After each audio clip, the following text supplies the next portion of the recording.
Today we're going to be talking about a subject called imposter syndrome, or that feeling like a fraud when you step into the classroom. So maybe to start us off, Alex, could you tell us when you felt like a fraud in the classroom?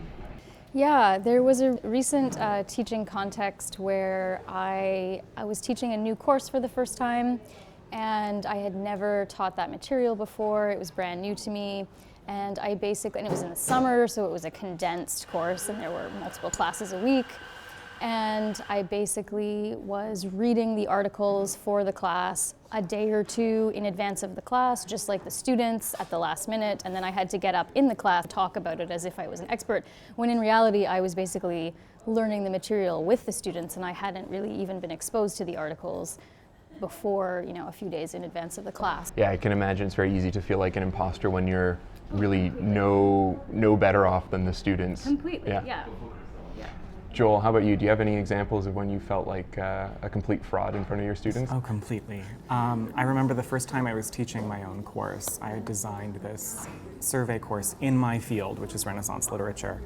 And I remember stepping into class on the first day with a lecture and realizing halfway through the class, oh, I'm a complete fraud.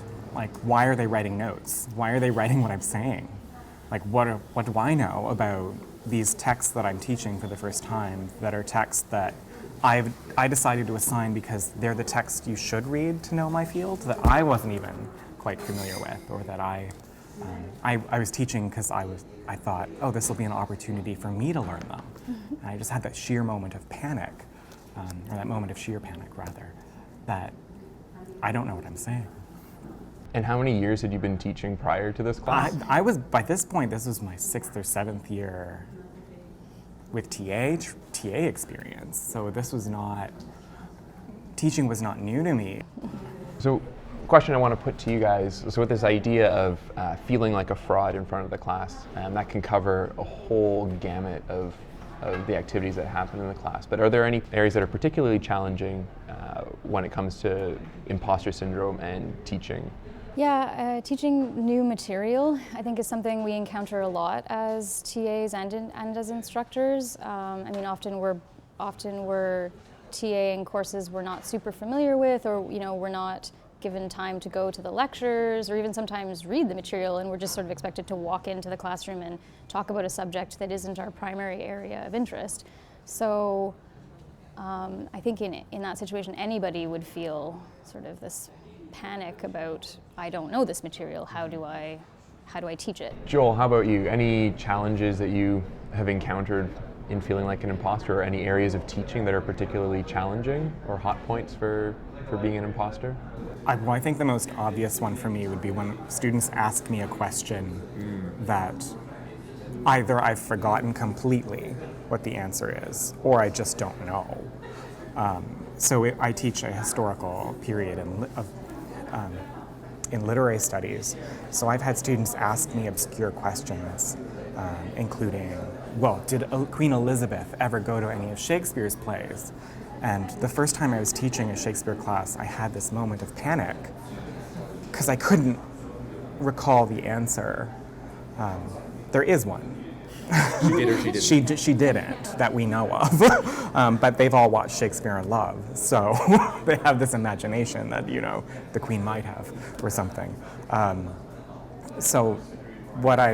The sort of approach that I took to that was, rather than step outside of the classroom or say, oh, I can find out for you the answer, I modeled for them or walked through how I would go find that answer to that question. So I mentioned, so I don't know the answer, but I know these theater historians who do know the answer, and these are the resources or the authorities I would go to check. I know personally when I started teaching, I set up my classes, my tutorials, to be more like mini lectures and not give students any opportunity for questions. And they've been the most boring, mundane tutorials ever. But I think being able to have strategies to handle questions that these left field questions or ones that you might not know the answer to, does allow you to create a more engaging classroom and step back from lecturing all the time and let the students engage with the content, which is what you were doing in your discussion tutorials. Yeah. Yeah. Maybe to sort of wrap us up, if you guys have some tips or tricks that you would give to either a first-time TA or someone who's been TAing for 6 years and all of a sudden feels like an imposter in their class, what would you say to this TA?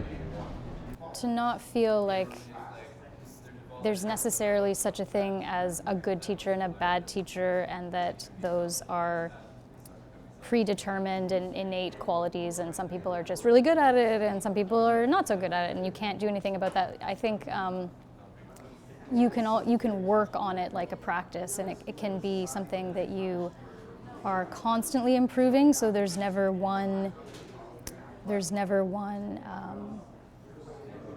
best version of yourself as a teacher, because you're constantly taking in the experiences that you have and adjusting and becoming better.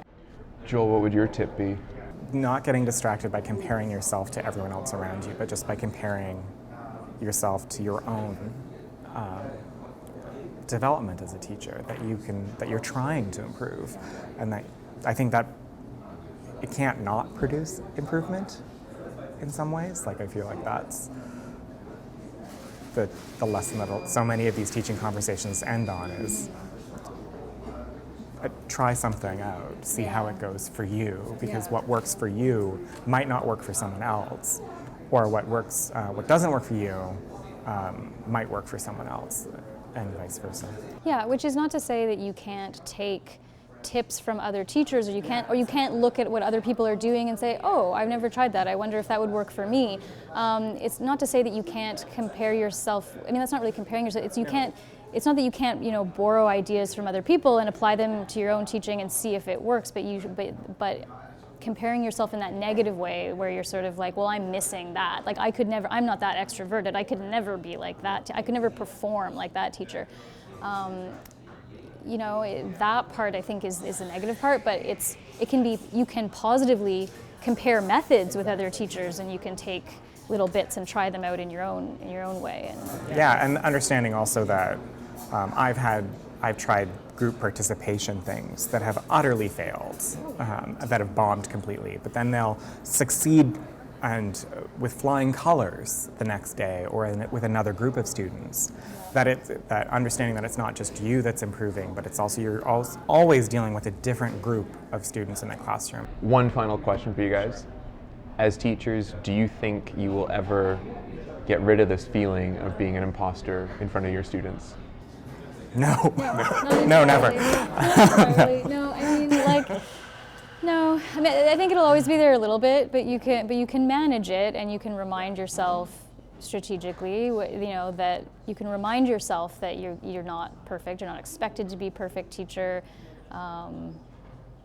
I don't think it'll ever go away entirely, but maybe maybe just recognizing that helps, right? I hope, yeah.